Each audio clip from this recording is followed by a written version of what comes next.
Hello everyone.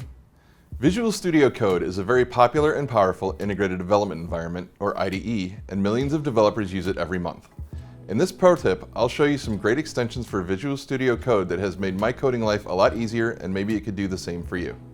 You can customize just about every feature and install any number of the thousands of third-party extensions that are available in Visual Studio Code. Here are a few of my favorites. Auto Rename Tag lets you change the corresponding tags in your HTML all at once. This can save keystrokes and the time it would take to find the opening or closing tags. Bracket Pair Colorizer changes the color of parentheses, curly brackets, and square brackets so you can easily see what block of code you're working in. You can customize it so it works with more types of brackets, have it highlight orphan brackets, or add more colors. By default, it starts with 3.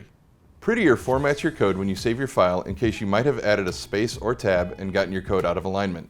You can customize it to whatever settings you want, and it helps keep your team's code clean and consistent. Better Comments will help you create more reader-friendly comments in your code. This extension allows you to categorize and color code your annotations.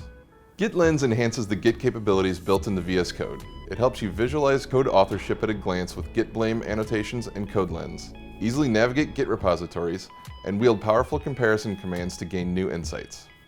Once you have configured VS Code to your liking, use Settings Sync to upload all of your configurations to GitHub. Then at any time you have a fresh install of VS Code, you can pull down your settings and save yourself some valuable time getting back up and running.